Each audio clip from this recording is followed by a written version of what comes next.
10월 19일 오늘의 말씀은 사무엘하 18장 19절에서 33절입니다. 사독의 아들 아히마아스가 이르되 청하건대 내가 빨리 왕에게 가서 여호와께서 왕의 원수 갚아주신 소식을 전하게 하소서. 요압이 그에게 이르되 너는 오늘 소식을 전하는 자가 되지 말고 다른 날에 전할 것이니라. 왕의 아들이 죽었나니 내가 오늘 소식을 전하지 못하리라 하고, 요압이 구스 사람에게 이르되 내가 가서 본 것을 왕께 아뢰라 하매, 구스 사람이 요압에게 절하고 다름질하여 가니 사독의 아들 아히마아스가 다시 요압에게 이르되 청하건대 아무쪼록 내가 또한 구스 사람의 뒤를 따라 달려가게 하소서 하니, 요압이 이르되 내 아들아 너는 왜 달려가려 하느냐. 이 소식으로 말미암아서는 너는 상을 받지 못하리라 하되 그가 한사코 달려가겠노라 하는지라.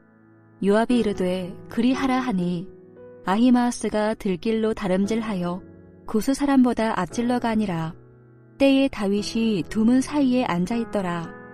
파수꾼이 성문 위층에 올라가서 눈을 들어보니 어떤 사람이 홀로 달려오는지라.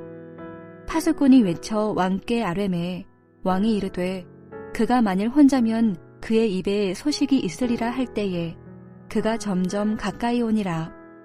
파수꾼이 본즉 한 사람이 또 달려오는지라.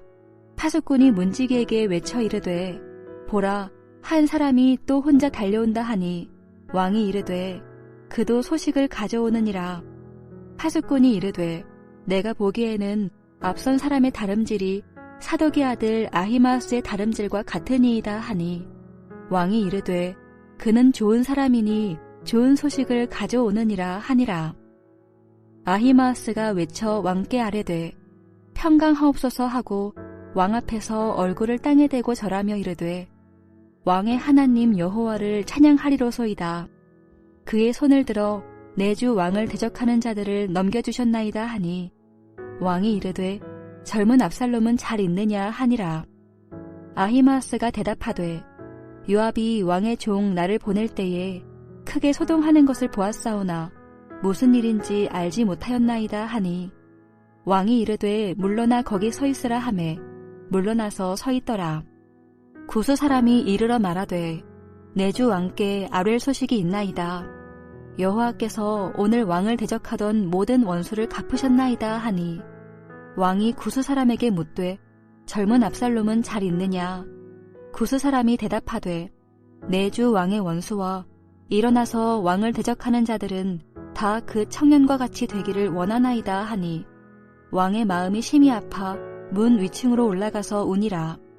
그가 올라갈 때에 말하기를 내 아들 압살롬아, 내 아들 압살롬아, 차라리 내가 너를 대신하여 죽었더면 압살롬 내 아들아 하였더라. 사무엘하 18장 19절에서 33절 말씀을 함께 묵상하겠습니다. 압살롬이 일으킨 반란에 동조하며 따르던 이스라엘 백성과 다윗의 군대와의 전쟁이 압살롬이 요압의 손에 죽음으로 끝이 났습니다. 정말 허무하고도 허무하게 반란이 끝이 났습니다. 이제 이 소식을 다윗에게 전해야 했지요. 이 일을 사독의 아들 아히마아스가 하겠다고 요압에게 간청합니다. 요압은 아히마아스에게 이 소식을 다른 날에 전하라고 하였습니다. 반란이 진압되었고 다윗의 군대가 승리했다는 기쁜 소식을 왜 다른 날에 전하라고 했을까요? 그 이유는 압살롬이 죽었기 때문입니다. 압살롬을 사랑했던 다윗은 이 전쟁에서 압살롬은 살려달라고 명령했지요. 그토록 다윗은 압살롬을 사랑했는데 그 압살롬이 죽었기에 승리의 소식을 전하지 말라고 합니다. 하지만 요압은 이 소식을 전하기 위해 구스 사람을 택하여 전하게 했습니다. 그렇다면 또 왜 아히마아스를 보내지 않았을까요? 요압은 압살롬이 죽었다는 소식을 전하는 자에게 화가 있을 수 있다고 생각했습니다. 그래서 요압은 그 화가 자신이 사랑하는 아히마아스에게 미칠까 두려웠던 것이죠. 실제로 이런 일이 있었습니다. 사무엘하 1장에 보면 다윗은 사울과 이스보셋의 죽음을 알리고 그 왕관을 가져온 사람들을 그 자리에서 죽였습니다. 이런 과거의 전례가 있었던 터라 요압은 아히마아스를 보내지 않은 대신 이방인 구스 사람을 보낸 것입니다. 요압의 명령을 받은 구스 사람은 반란이 진압되고 전쟁은 끝났다는 소식을 전하기 위해서 다윗에게 달려갔습니다. 하지만 아히마아스는 자신의 뜻을 굽히지 않았습니다. 다시 요압에게 요청합니다. 이 소식을 다윗에게 자신이 전할 수 있도록 강구하지요. 요압은 다시 설명합니다. 다윗에게 이 소식을 전하는 것으로 상을 얻지 못한다고 하지요. 요압은 사태의 심각성을 잘 알고 있습니다. 전쟁에서 승리한 소식과 더불어 압살롬이 죽은 소식도 전해야 하는데 압살롬이 죽은 소식을 전해 들을 때 다윗이 어떻게 행할 것인지 전혀 예측할 수 없기에 아히마아스를 계속 말립니다. 하지만 아히마아스가 뜻을 굽히지 않자 결국 허락하였고 아히마아스가 구스 사람을 앞질러 다윗에게 달려갑니다. 다윗이 두 문 사이에 앉아 있었죠. 파수꾼이 성문 위에서 달려오는 사람을 보고 다윗에게 아뢰입니다. 다윗이 그가 혼자 오면 좋은 소식을 가져오는 것이라고 하였습니다. 만약 전쟁에서 패했다면 혼자 오지 않고 전쟁에서 패한 군사와 함께 올 것이기 때문입니다. 파수꾼이 본즉 또 한 사람이 달려온다고 하지요. 다윗은 그도 소식을 가져온 것이라고 말합니다. 파수꾼은 먼저 달려온 사람이 사독의 아들 아히마아스와 같다고 하였고 다윗은 그가 좋은 사람이니 좋은 소식을 가져오고 있다고 하였지요. 아히마아스가 도착하여 다윗에게 평화의 인사를 한 후 기쁜 소식을 전합니다. 28절인데요. 왕의 하나님 여호와를 찬양합니다. 하나님께서 하나님의 손을 드셔서 내 주 왕을 대적하는 자들을 넘겨주었다고 합니다. 이 반란이 진압되는 이 승리를 하나님께서 행하셨다고 전하고 있지요. 이 승리는 전쟁을 잘해서 얻은 승리가 아니라 하나님께서 승리케 하심으로 얻은 승리라는 것을 알려주고 있습니다. 그런데 다윗의 반응이 의외이지요. 하나님의 행하신 승리를 찬양하지 않고 바로 압살롬의 안부를 묻습니다. 지금 다윗의 마음과 생각은 온통 압살롬에게 가 있습니다. 이에 아히마아스가 상황을 빠르게 판단합니다. 압살롬이 죽었다는 소식을 전하면 화가 미칠 수 있겠다 싶었습니다. 그래서 요압이 자신을 보낼 때 크게 소동한 것을 보았지만 무슨 일이 일어났는지 알지 못한다고 하지요. 압살롬이 죽은 것을 알았지만 그 사실을 알리지 않고 몰래 숨깁니다. 왕은 아히마아스에게 물러가 서 있으라고 하지요.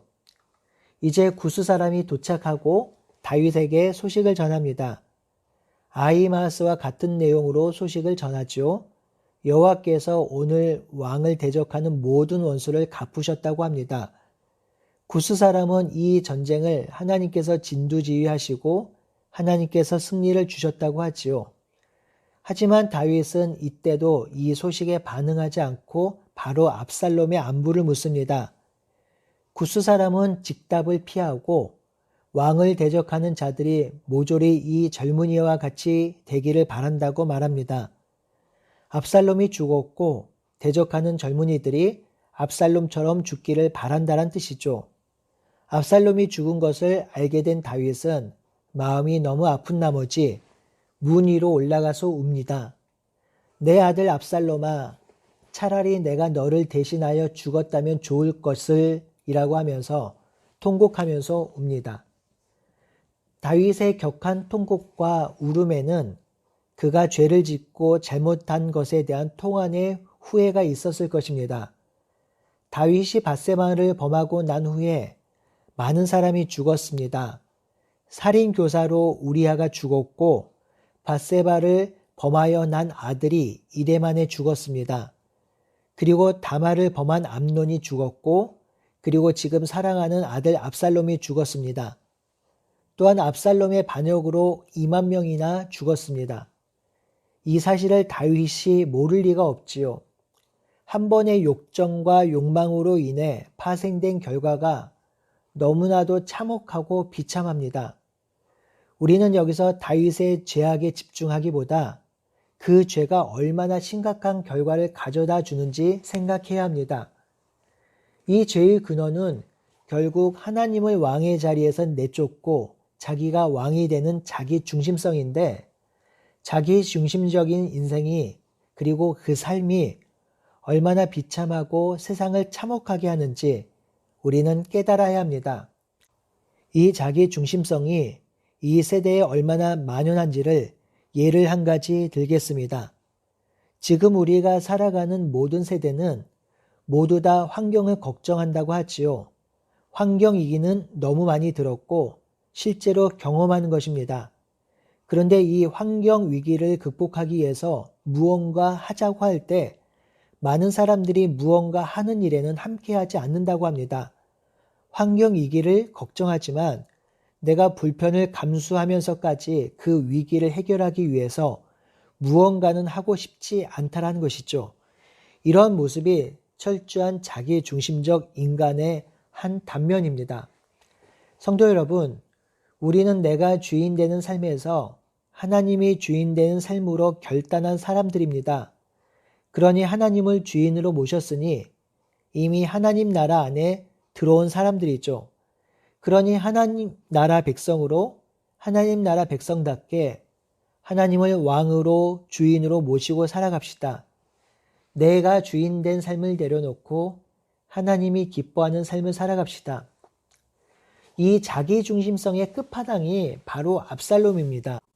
압살롬은 암논이 죽어서 없는 상황에다가 둘째 아들 길르압이 아무런 영향력이 없는 인물이기에 자기가 왕이 되어야 한다고 생각했습니다.